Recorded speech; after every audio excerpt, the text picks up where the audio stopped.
जिंदाबाद। शफीउर रहमान अकबरी हम आपका साथ है शफीउर रहमान अकबरी हम आपके साथ है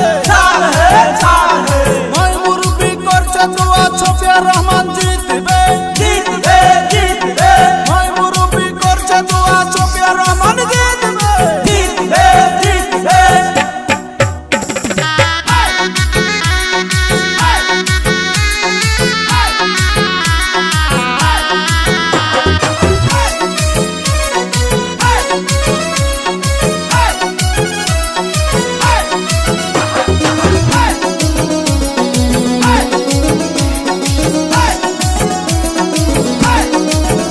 আইরে শফীউর রহমান মানুষ ভালো করবে গ্রামের উন্নতি।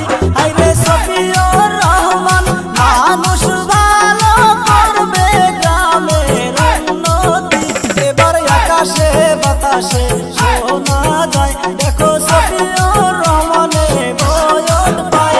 এবার আকাশে বাতাসে শোনা